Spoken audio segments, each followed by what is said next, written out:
ब्रह्मांड की सबसे पवित्र धरती को प्रणाम करते हुए आप सबके इस गुरु माता पिता को प्रणाम करता हूं। बच्चों, आपको ढेर सारा प्यार और सभी लोगों को सुबह की राम राम। आज जो मैं बात करने जा रहा हूं वह जुड़ी हुई है आपकी जिंदगी की कुछ खास समस्याओं से। उन समस्याओं के बारे में बहुत डिटेल से बात तो सामान्यतः नहीं की जा सकती, लेकिन वह समस्याएं बहुत डिटेल से परेशान जरूर करती हैं। इसलिए उससे निपटने के कुछ 3 उपाय बताऊंगा। वह 3 उपाय आपकी ज़िंदगी के बहुत काम आने वाले हैं, इसलिए उसे अच्छे से नोट कर लीजिएगा। फिर मत कहिएगा कि बहुत जल्दी बता के निकल गए। जल्दी से उसे नोट कीजिए। मैं पहले समस्याएं बताऊंगा, उनके लक्षण बताते हुए, और फिर आपको वो 3 उपाय बताऊंगा।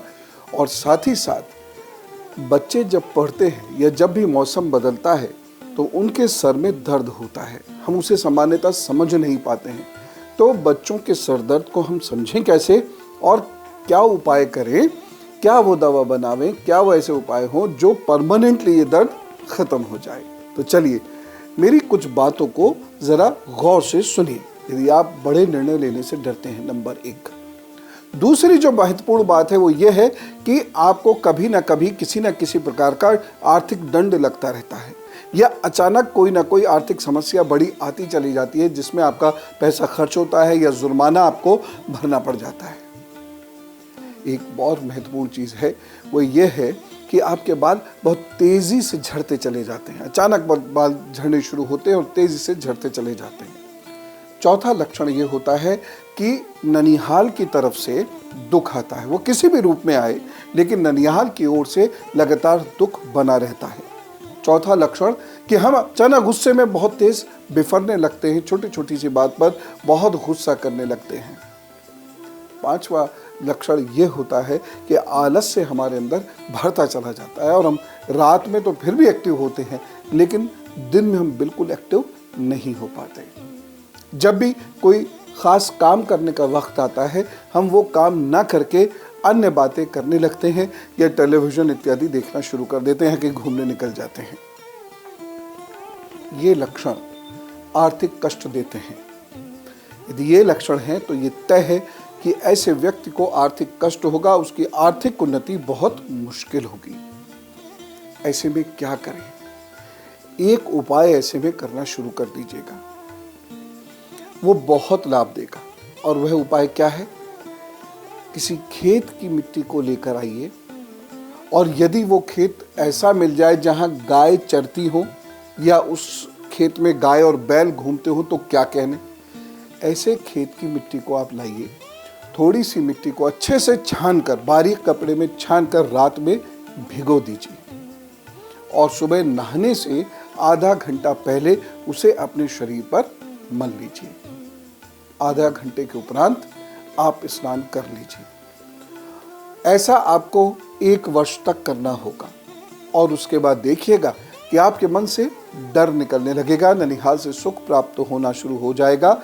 आर्थिक कष्ट और अचानक जो पैसे का लॉस आपको होने लगता है, जिसकी वजह से आप आर्थिक कष्ट में आ जाते हैं, वो पैसे का लॉस धीरे धीरे आपका खत्म होता चला जाएगा। शरीर आपका सुदृढ़ होने लगेगा, चेहरे पे चमक आपको दिखाई देने लगेगी। अब जो मैं आपको कुछ खास लक्षण बताने जा रहा हूं, इसे बहुत ध्यान से सुनने की आवश्यकता है, और सुनकर इसका उपाय अवश्य कर लीजिएगा। यदि आपको ये दिख रहा है कि आपका चेहरा मलिन पड़ता जा रहा है, चेहरे पे झुर्रियां समय से पूर्व आने लगी हैं, और चेहरे पे चिंताओं की या उदासी की लकीरें साफ खिंची हुई दिखाई देती हैं, साथ ही साथ आपको त्वचा की कोई समस्या है और या बालों की कोई समस्या है, या फिर आपका शत्रु पक्ष बार बार आपको तनाव दे रहा है, बार बार वह निंदा कर रहा है, और आपके कुछ न करने पर भी शत्रु पक्ष बढ़ता चला जा रहा है, तब आप ये 2-3 उपाय अवश्य कर लें। यदि नहीं करेंगे तो आगे जाकर समस्या बहुत बढ़ जाएगी और आपको काफ़ी नुकसान प्रतिष्ठा के मामले में, स्वास्थ्य के मामले में और धन के मामले में उठाना पड़ेगा। जिन लोगों को यह लक्षण प्रभावित कर रहे हैं, या जिन लोगों को यह लक्षण अपने अंदर दिखाई दे रहे हैं, ऐसे लोगों को बाथरूम में सदा लकड़ी के ऊपर खड़े होकर ही स्नान करना चाहिए, या आप खड़ाऊ बनवा सकते हैं खड़ाऊं पहनकर स्नान करना चाहिए, जैसा आप कर सकें। दूसरी महत्वपूर्ण चीज, ऐसे लोगों को मछली को भोजन देना शुरू करना चाहिए और मछली कभी भी नहीं खानी चाहिए।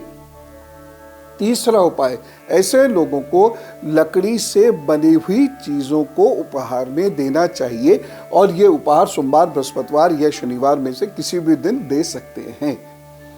ये उपाय करने से आपके संकट टलेंगे। अब जो लक्षण मैं आपको बताने जा रहा हूं, ये बहुत ध्यान से सुनिएगा। ये सुनना बेहद आवश्यक है क्योंकि ये समस्या बहुत सारे लोगों के साथ हो रही है। और इसका उपाय सुन लीजिए और देखिए, भाग्य अच्छा हो जाएगा। लक्षण नंबर 1, यदि संतान देर से हुई हो। दूसरी बात, यदि 1-2 संतान का गर्भ में क्षरण हो गया हो, यानी गर्भपात हो गया हो, या किसी कारण से 1-2 संतान नहीं रही हो और उसके बाद फिर संतान हुई हो और जो संतान हुई हो वह बचपन में बीमार रही हो। तीसरा लक्षण, धन संपत्ति होते हुए भी उसका उपयोग स्वयं नहीं कर पाए हैं और इसीलिए सब कुछ होते हुए भी आर्थिक कष्ट महसूस किया हो। जैसे बहुत सारे लोग होते हैं, उनका घर भी है, उनके पास संपत्ति भी है, उनके पास धन भी है, लेकिन कहाँ है? मम्मी पापा के पास। उसका वह उपयोग नहीं कर सकते, उन्हें थोड़े थोड़े धन को मांगना पड़ता है या पति से थोड़ा थोड़ा धन मांगते रहना पड़ता है। उसका स्वयं कुछ उपयोग नहीं कर पाते, बल्कि खुद से जो कमाया हुआ है वो भी माता पिता या पति को देना पड़ता है। अगर ऐसी स्थिति है तो आपको कुछ उपाय जरूर करने हैं। क्या है? सबसे महत्वपूर्ण चीज, ऐसे लोगों के घर पर कभी भी कबाड़ नहीं रहना चाहिए। खास तौर से घर की छत पर टूटी हुई चीजें कभी नहीं होनी चाहिए, नहीं तो ये लोग जीवन पर्यंत पनप नहीं सकते।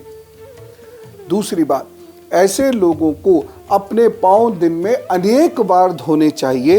ऐसे लोगों के पांव कभी गंदे ना रहें, उसमें बीवाई ना रहे और ऐसे लोगों के पांव में कभी बू ना आए, अन्यथा आसानी से आर्थिक उन्नति नहीं होगी। यह लोग जीवन पर्यंत परेशान रहेंगे।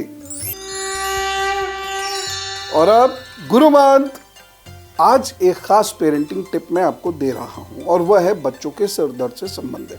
अब एक दर्द तो हुआ कि आया चला गया, लेकिन एक दर्द बच्चे को पकड़ कर बैठ जाता है और उससे बच्चा धीरे धीरे पढ़ने में भी कमज़ोर हो जाता है, सुस्त रहने लगता है और अलर्ट होकर आपके साथ न बैठ पाता है, न क्लास में बैठ पाता है और वह बच्चा धीरे धीरे सब जगह पिछड़ता चला जाता है।